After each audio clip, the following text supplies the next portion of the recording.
Baik, Assalamualaikum warahmatullahi wabarakatuh.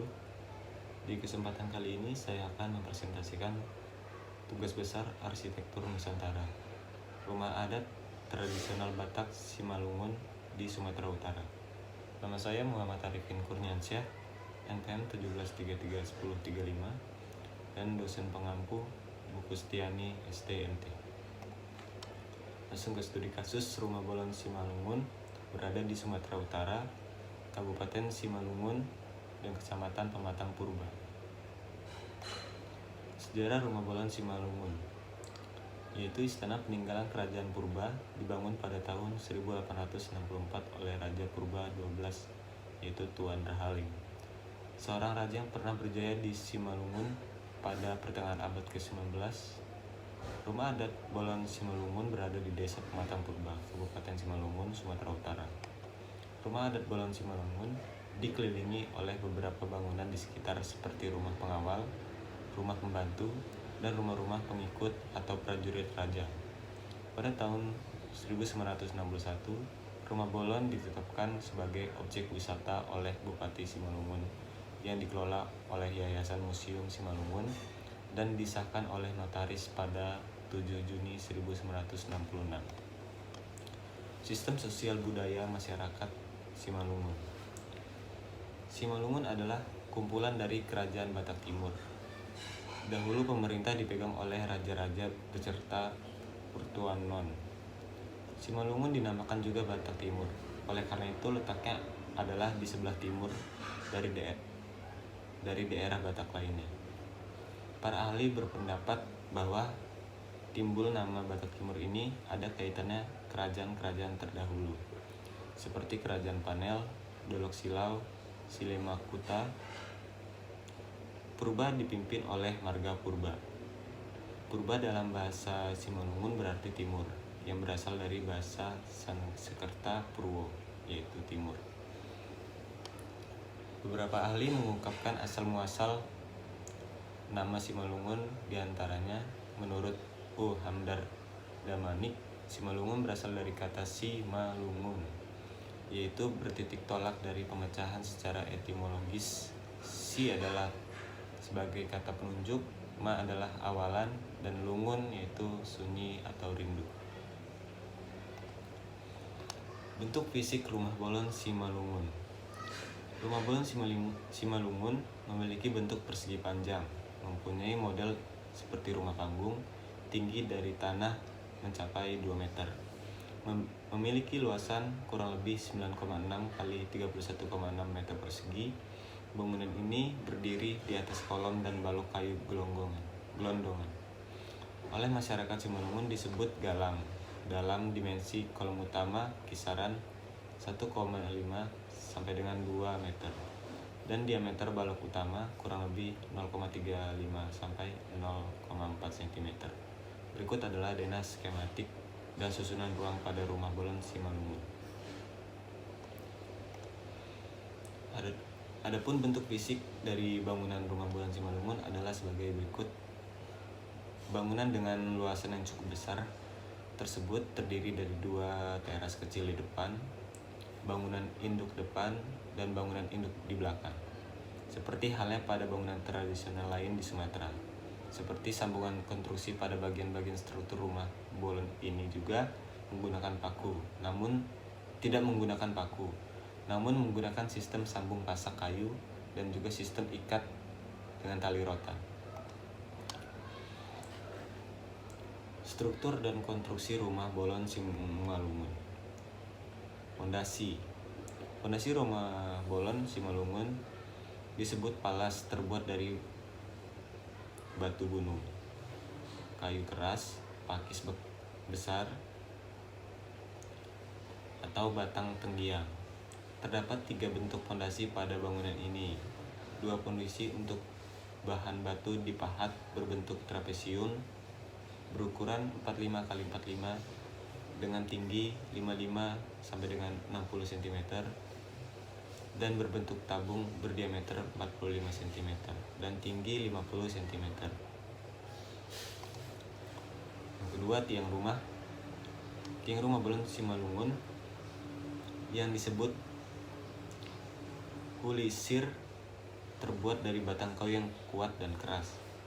Tiang ini dibentuk bersisi supaya lebih rapih, dan pada pangkal atau ujung dibuat pasi atau biasa disebut pen untuk mengikat galang dan pondasi pada tiang.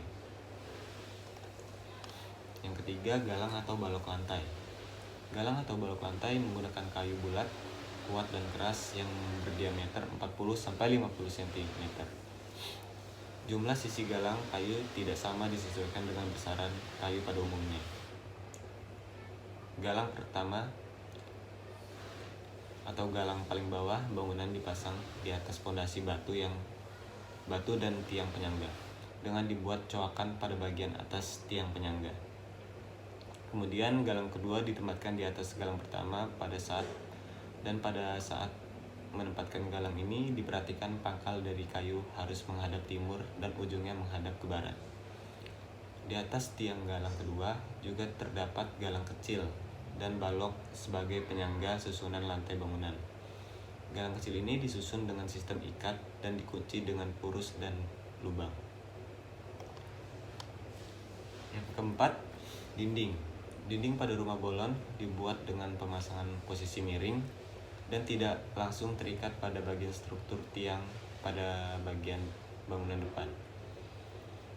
Pada sisi depan bangunan, dinding berbahan kayu papan dengan ketebalan 4-5 cm yang disusun sejajar. Dan pada bagian bangunan utama, dinding berbahan bambu tebalnya 0,5 cm yang disusun sejajar secara vertikal dengan sistem terikat pada bagian struktur yang lapisan dinding. Yang kelima, lantai. Lantai rumah adat Simalungun terbuat dari bilahan-bilahan papan yang cukup tebal dan kuat, dipasang di atas galak sejajar dengan lebar bangunan, disusun dengan rapih tanpa menggunakan paku atau perekat lainnya. Lantai pada bangunan rumah bolon Simalungun ini terbuat dari bahan kayu yang tebal sekitar 3-4 cm. Yang keenam, ada tangga. Tangga pada rumah bolon Simalungun terbuat dari kayu yang zaman dahulu dikatakan andar rasang untuk raja. Tangga berada pada pintu depan bangunan dan sebagai tangga satu-satunya untuk masuk ke dalam rumah bolon. Memiliki lebar tangga 1,3 meter dengan ketebalan balok penyangga 4 cm dan anak tangga berukuran 4x25 cm. Dan yang terakhir, ada atap. Atap rumah bolon Simalungun biasa disebut tayub, berbentuk dasar pelana. Pada bagian depan bentuk atap ini mirip seperti atap rumah adat Karo dan berbentuk perisai pada bagian belakang. Pada ujung atap bagian belakang seperti tutup keong, sedangkan bagian depan terdapat hiasan kepala kerbau. Masuk ke ornamen rumah bolon Simalungun. Menurut Bustami 1980, ornamen adalah komponen produk seni yang ditambahkan atau sengaja dibuat untuk tujuan sebagai hiasan. Jadi berdasarkan pengertian itu, ornamen merupakan hiasan pada suatu benda. Kehadiran sebuah ornamen tidak semata sebagai pengisi bagian kosong dan tanpa arti lebih. Karya ornamen zaman dulu. Beberapa ornamen yang ada pada rumah bolon adat Simalungun. Yang pertama, pinar silap. Silap adalah melambangkan sikap kesetiaan kawanan, saling mengenang dan karisma, sedangkan bajoronggi sendiri adalah tumbuhan lalap yang subur di tanah berair. Yang kedua, pinar adorni tabu mangganupi desa. Ornamen ini merupakan simbol dalam penyucian diri dalam usaha kepentingan yang lebih besar dan umum. Ornamen terdapat pada peralatan rumah tangga seperti tabung buluh, tulidak, dan kotak perhiasan. Yang ketiga, pinar sulepat. Pinar sulepat adalah bentuk gambaran tangan yang berkaitan antara satu dengan yang lainnya, menggambarkan keharmonisan, persatuan dan kesatuan, dan saling berkaitan antara satu dengan yang lainnya. Yang keempat, pinar bohi-bohi. Pinar bohi-bohi adalah wajah manusia dengan bentuk yang abstrak sebagai simbol pengusir roh jahat. Digunakan pada ujung sambahau, rumah bolon, balai bolon, pangkal dan ujung nosung tradisional. Yang kelima, pinar sihilak bajaronggi. Layaknya apul-apul atau hewan kupu-kupu yang indah, bersih dan berperan dalam penyerbukan tumbuhan, maka ornamen ini menyiratkan makna kebersihan, keindahan, dan kebaikan. Yang keenam ada pinar asi-asi. Pinar asi-asi adalah tumbuhan yang berkhasiat obat, sehingga ia melambangkan kesehatan. 7. Pinar bindu motogu. Pinar bindu motogu yang mempunyai arti memanggil 8 penjuru angin untuk menyeimbangkan alam dan cuaca. Ornamen ini sangat tepat sekali digunakan pada sebuah gedung karena motif geometrisnya. Yang ke-8, pinar bodat marsi hutan. Pinar bodat marsi hutan sebuah filosofi saling mengikat satu sama lain agar tetap bersatu padu menjalankan tugas, dan inilah melambangkan gotong royong dan kerjasama untuk mencapai tujuan. Yang ke-9, pinar boraspati. Boraspati adalah sebuah hewan jenis kadal. Di Simalungun, hiasan ini berbentuk geometris yang dibuat dari bahan ijuk. Boraspati merupakan simbol supranatural untuk penangkal kekuatan gaib.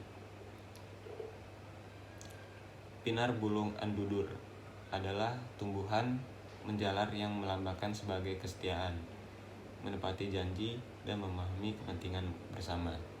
Yang ke-11, pinar bunga bongbong adalah suatu hal yang dilambangkan untuk hal-hal buruk. Ornamen ini terbuat dari benang 3 warna, yaitu hitam, merah, dan putih. Terdapat kesimpulan. Yang pertama, pelestarian adalah suatu usaha untuk menjaga aset warisan budaya dan lingkungan alam, flora dan fauna, yang memiliki potensi wisata budaya dan wisata alam. Pelestarian ini dilakukan apabila ada lokasi dan jenis kegiatan yang sesuai dengan kriteria yang diberikan oleh Badan Internasional atau e-commerce atau UNESCO, atau pemerintah pusat dan pemerintah daerah, serta didukung oleh organisasi yang terikat dengan budaya setempat. Yang kedua, permukiman adalah bagian dari kota dengan jenis kegiatan yang terdiri dari bangunan dan fasilitas-fasilitas sosial yang mendukung kegiatan tersebut. Jenis permukiman yang berumur kurang lebih 250 tahun ini bentuknya dipertahankan dan fungsinya bisa dikembangkan sebagai daerah wisata. Yang ketiga, rumah tradisional Batak Simalungun di Desa Pematang Purba, Kabupaten Simalungun, Sumatera Utara. Konstruksi rumah adat Batak yang masih dapat dilihat yaitu rumah panggung dengan bahan bangunan utama kayu, dengan penutup atap terbuat dari ijuk, dan konstruksi bangunan yang tidak menggunakan paku, diikat dengan rotan. Dinding dibuat ukir-ukiran. Ornamen bangunan ini dilengkapi dengan ukir-ukiran khas Batak atau gorga yang coraknya mengandung filosofi tertentu. Dan yang terakhir, potensi wisata budaya dan wisata alam yang menarik dan dikelola dengan baik dapat mendatangkan keuntungan bagi pemilik atau pengelola lokasi wisata tersebut.